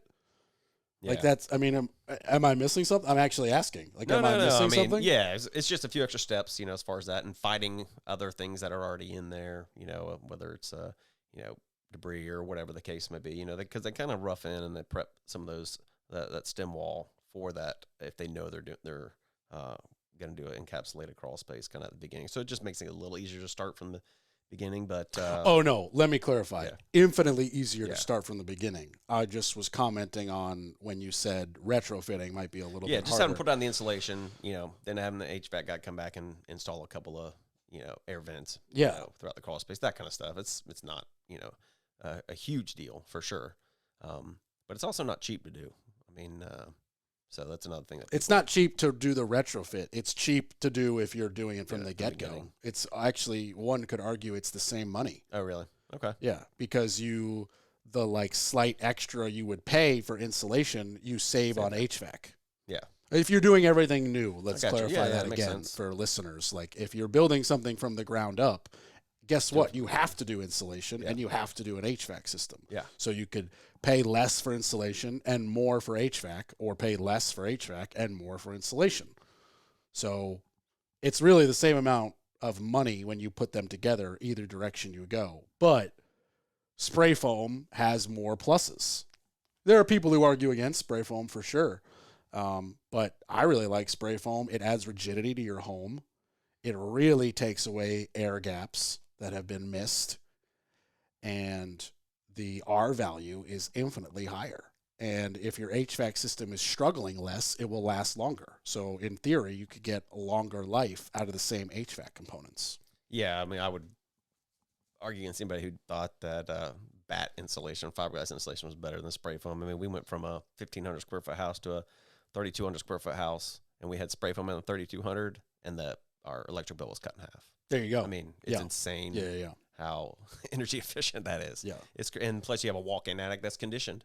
Right. As opposed to a hot, dusty attic you never want to get in, or even the crawl space, the encapsulated crawl spaces are, when I see an encapsulated crawl space, I get so excited. I'm like, all right, I'm not going to get all nasty and wet and, moldy. And, Yeah, it's clean. Yeah. It's like you don't mind storing stuff in there. yeah, it's not going to be covered with spider webs and, they're awesome. Yeah. Yeah. For sure. It's true. It's truly the way to go. On the like adverse side, if you're playing devil's advocate, it is a lot harder and takes longer to see problems through spray foam. Oh yeah. Oh, absolutely. So like if you have a roof leak, yeah, it's going to take a lot longer for it to penetrate the spray foam, to drip to the ceiling sheetrock for you to see the stain. Yeah, 100%. That the very last job I did in Pensacola before moving here was that exact issue. They had spray foam on the roof decking, and it finally started dripping into their kitchen. And I climb up there, pull back a little bit of the spray foam, and the entire roof deck for probably 40 square feet was rotted out. The truss cord was rotted out because you just didn't see it, and it just holds that water. You can do open cell, right? But even still, that's going to hold water. It's all in that particular instance, it's all bad. Yeah, like there's no spray foam that like shows leaks better, like exactly. that particular But at the end of the day, that is not the fault of the spray foam. That is the fault of the roofer or an installer. Yep, exactly. And I hate to say it, but like that's also it should come out of that dude's pocket. Like that roofer screwed up. Yeah, but if it real doesn't bad. show up, I mean, this house was quite a few years old. So, I mean, if it doesn't show up for 4 or 5 years, I mean, it could have been leaking the very tiniest little bit, the first bit in the, first year. But once that, that OSB roof decking gets wet and then it starts to absorb and then more nail penetrations start to loosen up and then the leak gets bigger and then it, kind of grows from there. So, But yeah, that would be the one downfall. If you have a leak, it's just you don't know until it's too late. When you were building in Florida, was that green zip system in yet? No, Okay. I didn't see hardly any of that. It may have been being used. It's certainly not something that our architects ever called for. It seems to be becoming the standard now. Yeah, I see it all. Like all if over the you're, place. And I don't know a ton about it. I've done a little bit of reading on it. And it seems to be a great system, but I've never used it. I'm kind of in the same boat. I have used it on a house, but I also I'm also a little confused. Like, okay, I get that the panel is impregnated with some waterproofing. That's the green part. Mm-hmm. Cool. I get that. And then I even get the tape. Like, we've been window taping for decades. That it makes sense, right? It's never going to rot. But what I don't understand is you still run the nail gun through it and make all these nail holes that are not covered by the tape. Yeah. So I'm just like a little confused that like what about that? Yeah, I wonder if it's impregnated where it's like the full thickness of that sheathing is kind of water resistant, maybe, as opposed to just the exterior, maybe face of it. I have seen. I don't think it's required or recommended by the zip people, and don't quote me for the record because I actually don't 100% know, but I have seen on like Instagram where people used the panels and the tape, and then they basically went over all the nail holes with like black roofing tar, almost like they were drywalling. So it just looked like zebra print or like spotted leopard print on this thing instead of it had the nice tape lines, but then every single nail hole in the middle of the panel they would like patch over with some black That sounds like a sealant. lot of damn work. I think I'd probably rather go with like your standard install with Tyvek, like a better house wrap. Okay, but Tyvek's the dumbest thing ever. This is plastic, and then we put 11 million staple holes in it. Like, fair enough, right? I mean, I'm with you. It's that's not smart. Yeah. I mean, it's literally like, here's a bulletproof vest, but it's got 37 random holes. Good luck. Yeah. Like, wait a minute. Give me the solid plate of metal. Like, it just doesn't, it's like, to me, it seems like I get it. It's got to be attached somehow. Mm-hmm. But it just seems like we're going backwards by putting a bunch of holes in the waterproof tarp. Yeah. I hear you. Granted, this is all supposedly like the backup. The siding is supposed to do its job of shedding the water, but still, it just seems like we're going backwards. Yeah. But that's just me. I don't know I don't even know what the correct solution is. I mean, I guess if you had an unlimited budget, you would do a air gapped rain screen between your OSB and your siding, but that's like, that's so much money. Yeah. That's such an obnoxious thing to suggest even. Yeah. But, I've never even looked into those. I just know that that's something this guy who does modern environmental building practices, he teaches it at a college. He was like, yeah, we build a house every year with my students, and then we auction it off to pay to do it the next year. And this one had like a rain screen, and I was like, oh, how do you pull that off? And he was like, well, I have a free labor force, so that's how I pull it off. I was like, okay, got it. You have 14 students who just do what you say. He's like, yeah, exactly. And then we auction it off. Yeah. It's like not finished inside, and they auction it off. It's like doesn't have it. It's past like. It has like sheetrock, but no tape and mud. Okay. And it has like the lighting is wired, but there's no lights, if that makes sense. Yep. So it's like if you buy it, you inherit an open permit, and you just have to like put your finishes in. Yeah. And I was like, that's kind of a cool. That's cool. Yeah. Like it's really cool for the students because they get a physical, hands-on. Shout out to Jeff Gannon. I'm talking about you like I can't. He's been on the podcast. And he gets to like physically show these students abnormal, very environmentally friendly building practices. Like, let's be clear, not a lot of clients have the money to afford that rain screen between their sheathing and their siding. It's just not in budgets, especially when you won't see it. So as a homeowner, you're like, no, my budget is going into the countertops and the floors. Yeah. Like I see that every day. Yeah, exactly. When in fact, you can also attest that's nothing. Does not affect how your home protects you in Yeah. any regard. Yeah. In fact, hinders. So it's like, but that's just a difference in mindset probably between guys like you and I, where we're interested in the water heater. Yeah. We're like, oh, what year? Oh, you got the Renai? Oh, nice. Like, no, people are like, what's a Renai? Be like, oh, it's a tankless hot water heater. They're like, I don't know, but should I care? Like, yes, you should care. Yeah, you should care. Like, we just got our tank swapped out for a tankless. Oh man, it's night and day. Oh yeah, we had it back in Florida, but we had an electric one when we moved in here, and I knew as soon as that thing was gone, I was swapping it out. We've had it for probably about a month now, and it's just. Is it still electric or is it gas? No, we swapped it over for propane. Okay. Yeah. So. I went from electric tank to gas tankless, and it is literally night and day. Oh, it is. Yeah, like it's something you don't even realize sucks until you switch. Yeah, you're like, oh my God. Yeah. Well, you're not burning up the electric bill, heating that water 24 hours a day through. Yeah. But also, like, it took forever for it to get to the kitchen. Yeah. And now it's like 3 seconds. Yeah. Well, it depends on where it's located. Our Florida house took forever for the laundry room just because it was mounted on the exterior side of the house and the laundry was the other side. But where it is now, it's right outside our master. So, I mean, it gets instantly. But you don't run out of hot water. Ever. We've got 4 people in our family, and we'd have to, like, wait. All right. Give it 30 minutes. Now it's like back to back to back to back. Yeah. Everybody can take a shower, and you have nothing to worry about. The downside is with the tank one, when the power goes out, you've got a window to still take a hot shower. That's true. Now, when the power goes out, it's just cold. There's nothing you could do because the gas hot water heater still has an electric pilot light. Yep. So somebody was like, there's a battery rigging system just for the, and I was like, I'm good. We just take a cold shower. Maybe hook your generator or something. Yeah. If you got a generator, somebody was like, you can wire a car battery, and I was like, I think I'm just good. That's okay. I'll just go a little while without showering. Yeah, or just take a cold shower. It's not that hard. I may rather not take a shower than take a cold shower.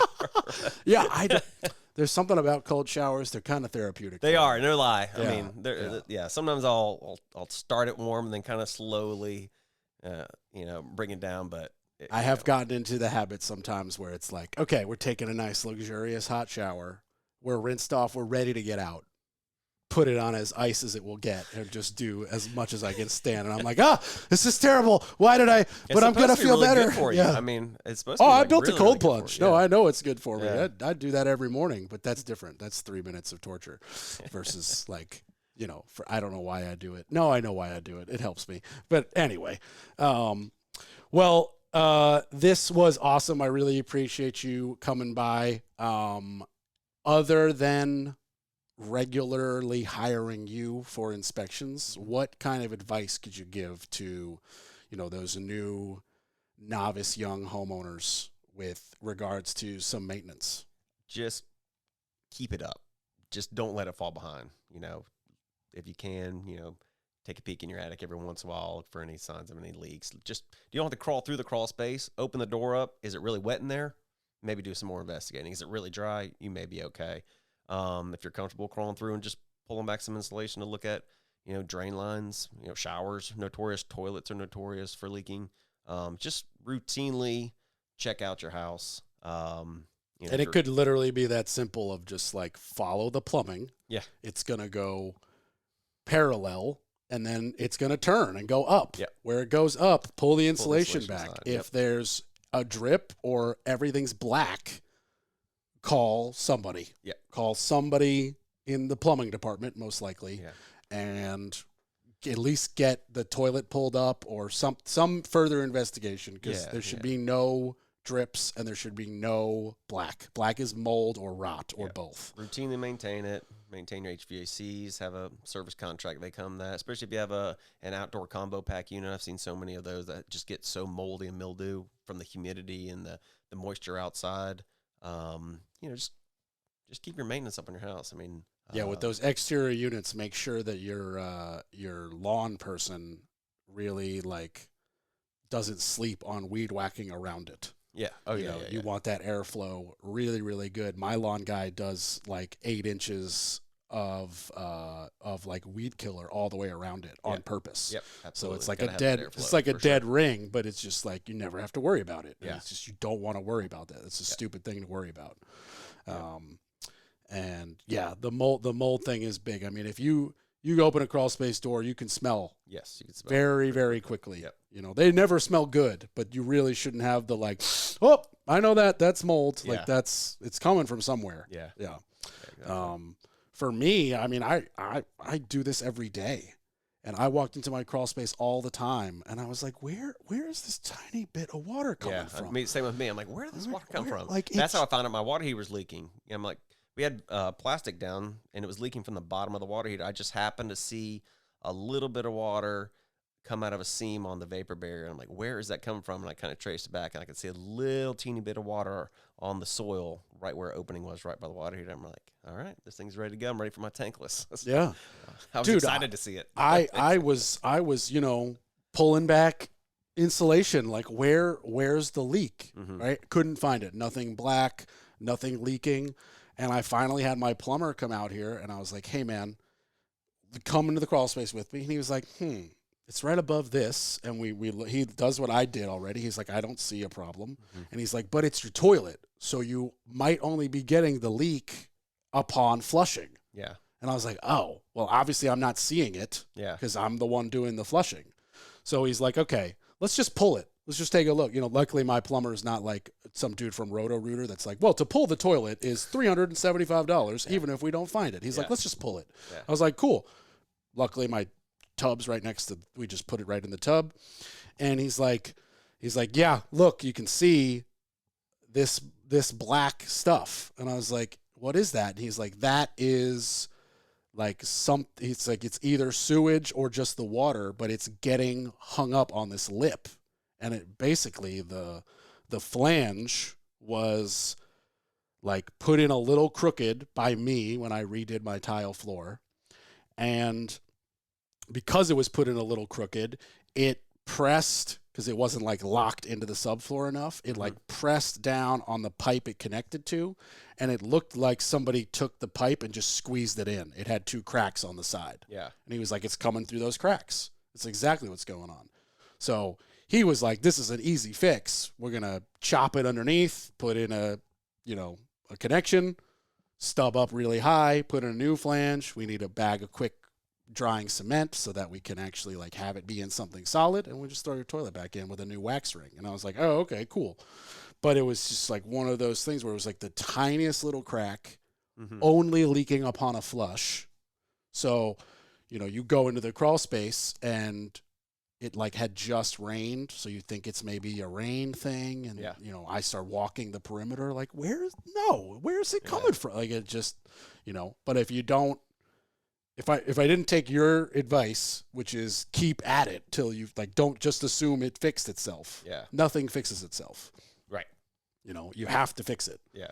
And it could have been one of those things where had I gone years, we could have been talking demoing the tile, ripping up the subfloor, absolutely, ripping up the tub the subfloor's on. It could have spread to another room under a wall. I mean, it has the potential of becoming a catastrophic repair.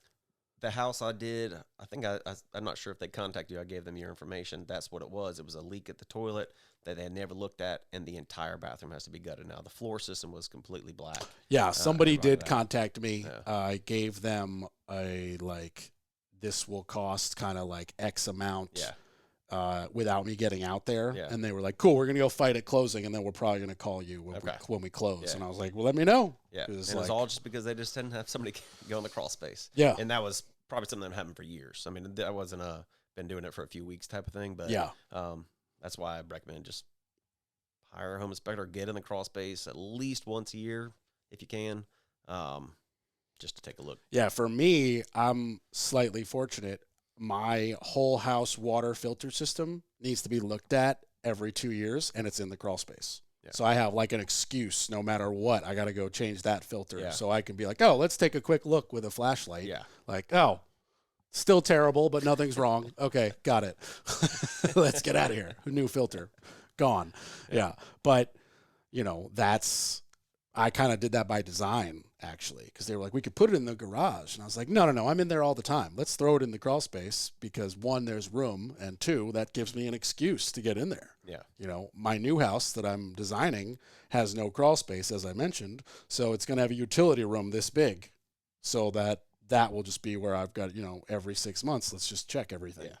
But I'm designing a house that I can age in place, which includes the maintenance. So I don't want a crawl space. Yeah. So and I'm not going to have an attic. It's just going to be trusses and a giant utility room.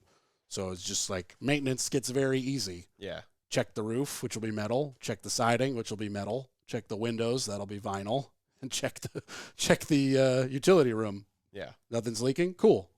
Next. Yeah. But, you know, I'm one of the few people who's like, finishes are not important. Maintenance is important. Yeah. Because when I'm 70, I do not want to have to call anybody. Yeah, exactly. You know, but Yep. not a lot of people think about that. That's true. Real quick, how can anybody listening contact you if they need a home inspection? Yeah, absolutely. Visit our website. We're on social media. I have somebody that handles all that, but we're on Facebook, TikTok, all that stuff. So you can reach me through Facebook. I believe it's at Pait Inspections, Pait Inspections. Phone number is 919-675-4095. And you can always visit our website and fill out a contact form, CLR services, our experience, some sample inspections that we've done. And that is www.paitinspections.com. Again, that's Pait inspections.com. And don't sleep on it, everybody, because it's important. And it could really... You know, a $400 inspection could really save you thousands of dollars in repairs down the road if you catch something early before it's too late. Absolutely. And as always, the Orange Hammer podcast is on all the social medias, Facebook, Instagram, YouTube. We're even on Twitter, or X, I should say. And if you need CRS contracting in the Triangle or just want to reach out about the podcast, call me at 845-489-6057 or email me, corb@wstg.com. Steve, thanks again for coming, man. Thanks for having me. Appreciate it. Enjoyed it. Bye, everybody.